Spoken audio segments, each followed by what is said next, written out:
Vamos lá, pessoal. Vamos começar a lista 12, beleza? A lista 12 ela fala sobre exercícios de trigonometria, tá bom? A lista 12, eu vou ter que repartir ela em 2 vídeos apenas, porque eu já tenho 8 vídeos acumulados para mandar tudo hoje. Então, vou mandar os 10. Então, vou repartir em 2, tá? Então, vamos ver se eu faço 1, 2, 3, ou 1, 2, depois 3, 4, 5. Eu vou ver os exercícios primeiro. Vamos lá. Cadê aqui? Vamos começar. Exercício 1.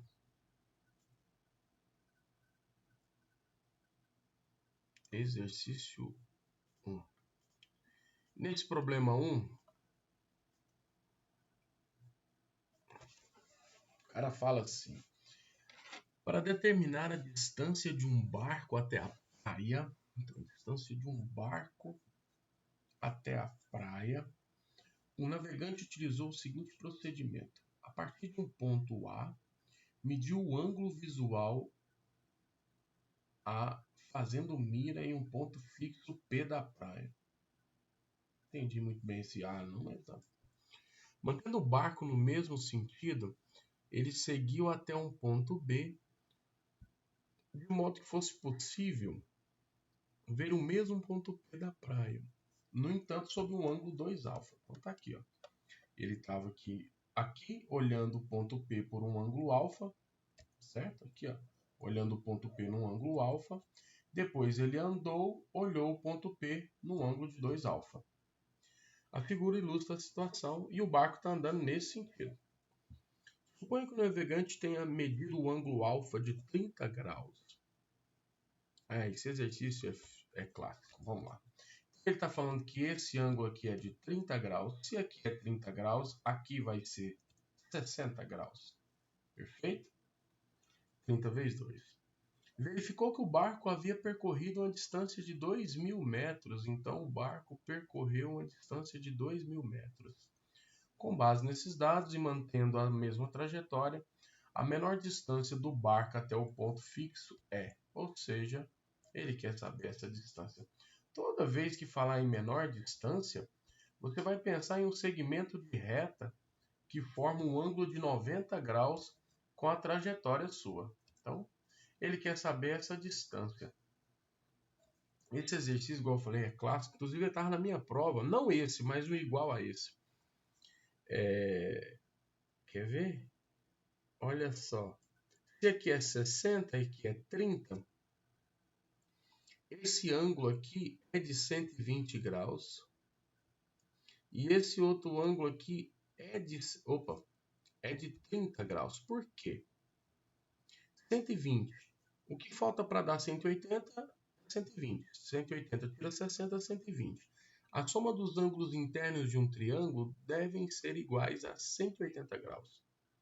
Então, deve ser igual a 180. Eu tinha 120 mais 30, 150. O que falta é 30. Esse triângulo ABP, ele acabou de virar isósceles. Então, se aqui é 2.000, aqui também vai ser 2.000. Esse lado é igual a esse. Portanto, eu tenho o cateto oposto a 60 graus e eu tenho a hipotenusa, que é 2.000. Logo, o seno de 60 ele é dado pelo cateto oposto sobre a hipotenusa. Seno de 60 é raiz de 3 sobre 2 igual a d sobre 2.000. Simplificando, aqui dá 1 e aqui dá 1.000. Portanto, d vezes 1 vai dar d. E 1.000 vezes raiz de 3 vai dar 1.000 raiz de 3. Ficando a letra B. Bem fácil, né? Quer ver? Deixa eu ver. Deixa eu ver aqui se eu acho. Quer ver? Deixa eu dar um... Não é cálculo 1. Vamos ver aqui, quer ver? Eu acho que essa prova foi no técnico em informática, segundo ano, terceiro bimestre, prova 1. Será que foi prova 1? Só para vocês perceberem o tanto que as coisas são parecidas. Aqui, pronto, olha aqui. É o mesmo problema, ó. É o mesmo problema, só que aqui em vez de ser 2.000, aqui é 100. Sacou? Tá vendo que quando a gente estuda matemática, a gente tem um norte a seguir e aí fica fácil as coisas. Beleza? Vamos lá para o número 2. Número 2. Vou fazer o 2 aqui também. Foi rapidinho? Número 2. O 2 diz assim: para decorar um cilindro circular reto, será usada uma faixa retangular de papel transparente, na qual está desenhada em negrito uma diagonal que forma 30 graus. Está aqui essa diagonal.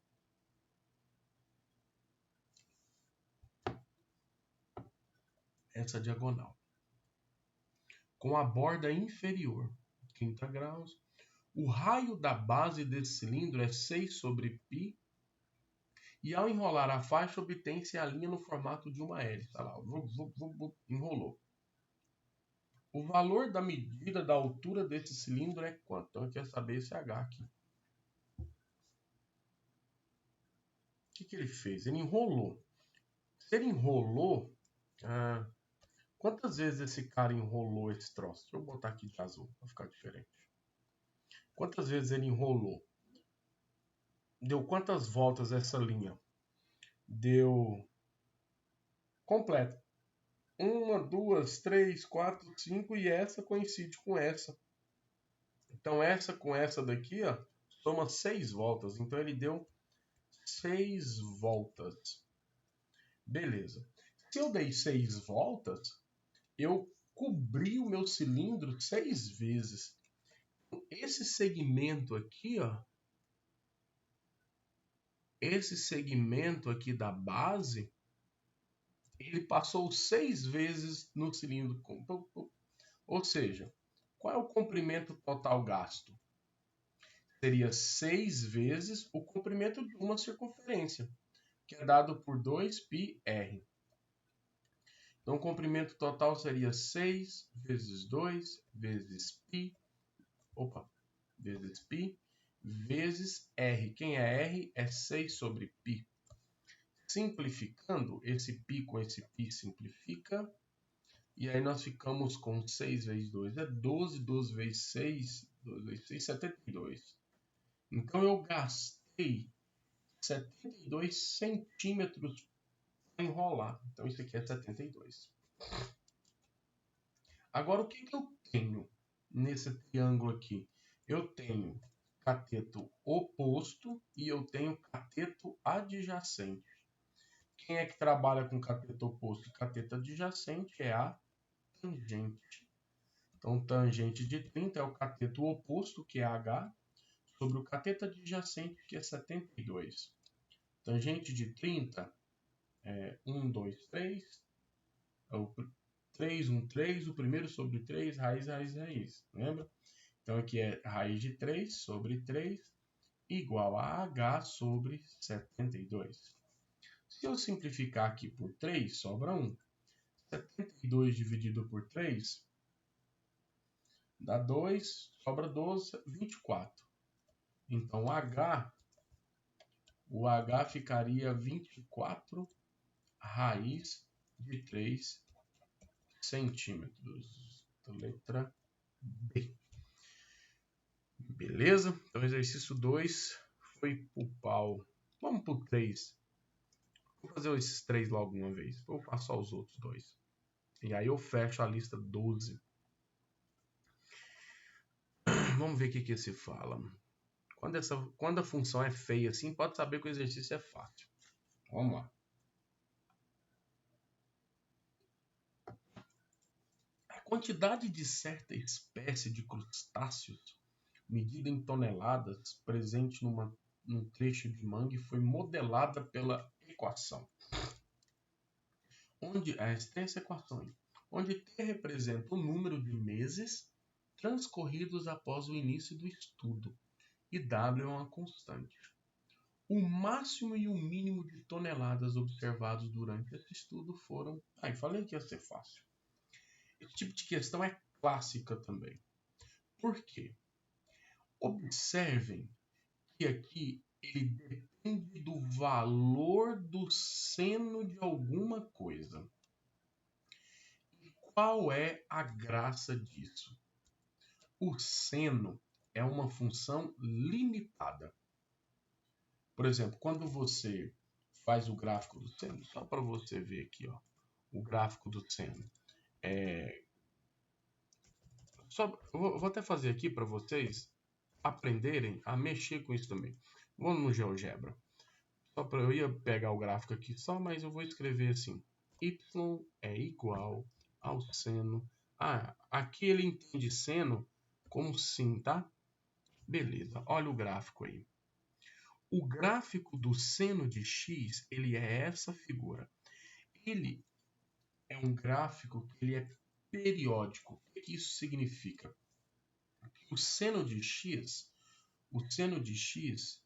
ele é de certo em certo período, ele repete a mesma coisa. E que período é esse? Aqui, por exemplo, começa no 0. Ele vem e atinge o seu máximo quando for 90 graus, que é π sobre 2. Então, o seu máximo é 1. Ele vem aqui e atinge 0 novamente quando ele for π. Ele atinge o seu mínimo, que é menos 1, quando for 3π sobre 2, que é 270 graus.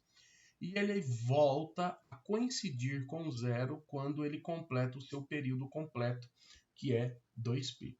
Então, o seno, ele é periódico, é uma função periódica, tanto o seno como o cosseno, cujo período é 2π. E outra coisa, o maior valor que o seno de qualquer coisa, não interessa, pode ser o seno do pão, o maior valor que ele pode assumir é 1. O menor valor que o seno pode assumir é menos 1. Então, o seno ele é uma função periódica e limitada entre 1 e menos 1. A mesma coisa vale para o cosseno. Se você tiver o seno de alguma coisa do tipo, igual está escrito WT, a única coisa que vai mudar é ele vai continuar variando entre 1 e menos 1, porém esse W aqui ele vai modificar o período do seno. Então, o período dele, em vez de ser 2π, seria 2π dividido pelo módulo de W, o valor absoluto de W. Por exemplo, essa função aqui, ela tem período 2π. Se eu digitar aqui y igual...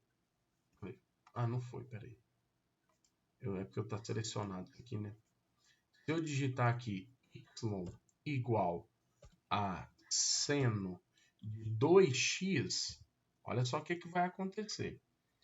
O período dela seria 2π dividido por 2 agora. Então, o período só seria π. Então, eu vou achatar o seno. Então, ela vai dar mais voltas. Quer ver? 2x. Olha lá. Tá vendo que ela completou a primeira volta? Saca só. O período completo dela de 0 até π. Viu? E se eu tivesse digitado aqui, por exemplo, y igual ao seno de x dividido por 2, o que vai acontecer? O período que era 2π vai ser 4π, então vai alargar, ela vai aumentar o período. Quer ver? Dividido por 2. Olha o que aconteceu. Agora você tem que enxergar essa linha azul. Ó. Por metade completou. Olha que legal. Beleza? Assim, por exemplo, quando eu venho para essa função, o que acontece? Basta eu saber o quê? Qual é o maior valor que o seno pode assumir, que é 1, e quem é o menor valor que o seno pode assumir, que é menos 1. A imagem máxima do seno é 1 e a imagem mínima é menos 1. Ou seja, eu vou ter 600 sobre 6 mais 4 vezes 1, que é o maior valor que pode assumir. Então, seria 600. 6 mais 4 é 10, então seria 60. E menos 1 é o menor valor que o seno pode assumir. Então, seria 6 mais 4 vezes menos 1. Eu teria 600 dividido por 4 vezes menos 1 é menos 4. 6 menos 4 é 2. 600 dividido por 2, 300. Então, o maior valor que pode assumir é 300 e o menor valor que pode assumir é 60. Ah, professor, por que o máximo não gerou o máximo e o mínimo não gerou o mínimo? É porque está no denominador. Se eu jogo o maior valor para o denominador, o meu denominador cresce. Se eu divido por um valor maior, ele vai me jogar um valor menor. Beleza? Então seria 360. Beleza? Vou pausar aqui agora.